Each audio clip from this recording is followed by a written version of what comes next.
Well, earlier today, U.S. Secretary of State Marco Rubio arrived in Riyadh, Saudi Arabia, ahead of talks with his Russian counterpart about ending the almost 3-year-long war between Russia and Ukraine. U.S. National Security Advisor Mike Waltz and Middle East envoy Steve Witkoff will also be joining Secretary Rubio.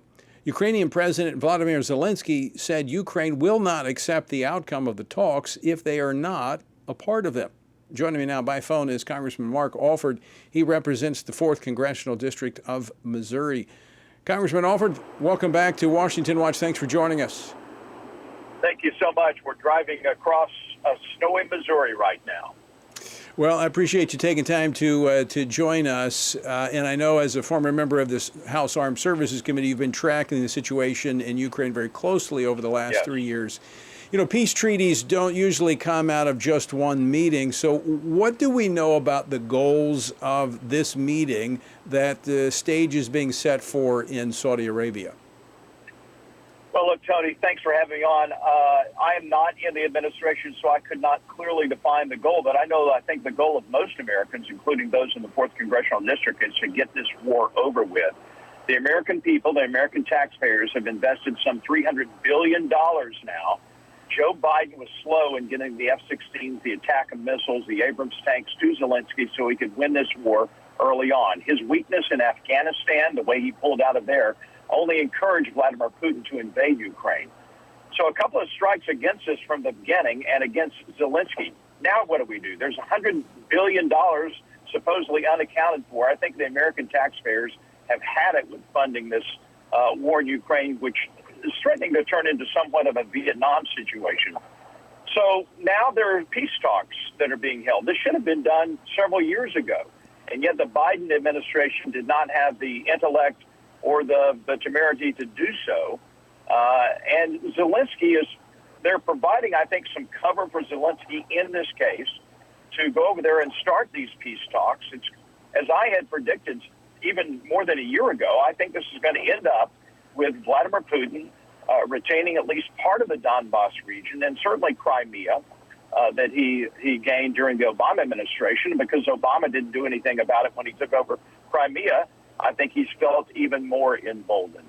This gives cover to Vladimir Zelensky in that if he's not part of the process, he is not going to be threatened at home with not being reelected. His as you heard President Trump say, his poll numbers are down.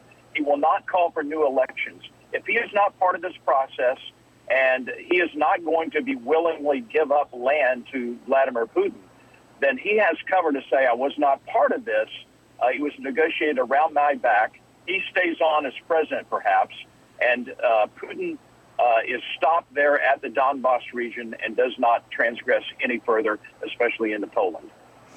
It's going to be interesting to see if the Ukrainian officials will accept a negotiated deal. But I as you said, that's something yet to be seen. I want to talk just a moment and get your take, Congressman Alford, on the location. This is the first time we've seen Saudi Arabia the Middle East used to negotiate a resolution of a conflict in Europe. Is this the Trump administration elevating Saudi Arabia to a greater leadership role in the Middle East, possibly to jumpstart once again the Abraham Accords? I think that's definitely part of it. We were over there in October visiting with the leaders there in Saudi Arabia, in Riyadh, as part of an appropriations committee. It is amazing the reforms that they are doing in Saudi Arabia to bring them into the 21st century. They're going to be a leader, I think, when it comes to this peace negotiations, and I think they're also going to be a leader when it comes to the situation in Gaza. However that is resolved, Saudi Arabia is going to be a part of that. They fully want to be on board with the Abraham's Accord. They were ready to do that until Sinwar prematurely pulled the trigger on October 7th and really snatched it out of the hands of Saudi Arabia in signing on. I think was part of the grand scheme to cause that disruption so Saudi Arabia could not sign on and have normal relations with Israel. Saudi Arabia is clamoring, and they told us this, their finance minister when we were there. They want to be a normal nation dealing in normal trade with other normal countries and be part of a civilized society. And of course, they share a common enemy with Israel and, of course, with the United States and most of the rest of the world, Iran.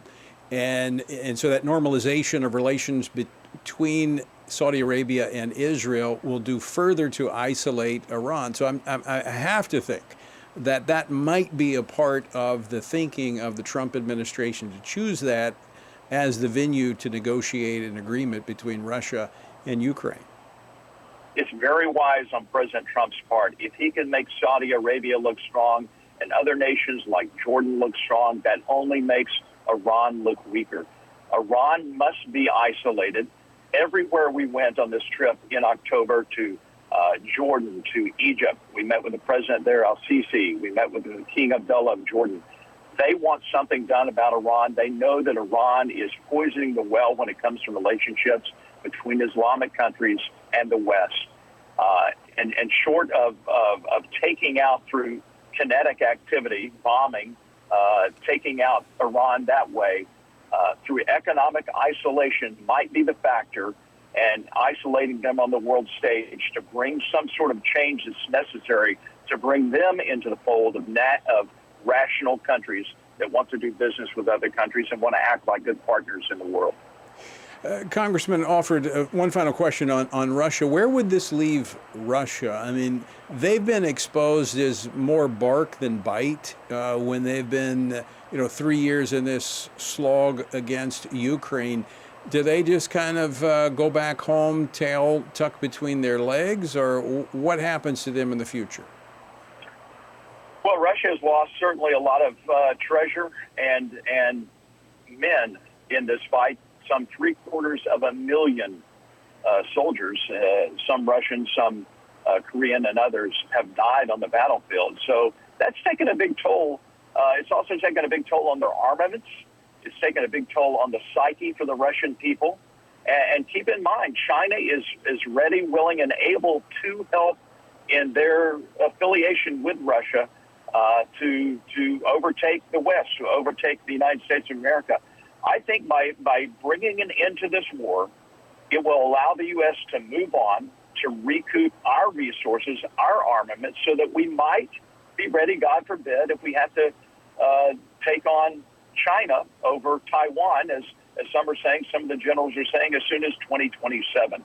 I hope and pray that does not happen, but we need to be ready. And the sooner that we can get this war in Ukraine over with and make sure that Poland and other countries are secure. And by the way, Tony, only 35% of the European countries have met their NATO obligations of 3% of GDP to paying to NATO. If they are so serious about defending Europe, they need to put up or shut up.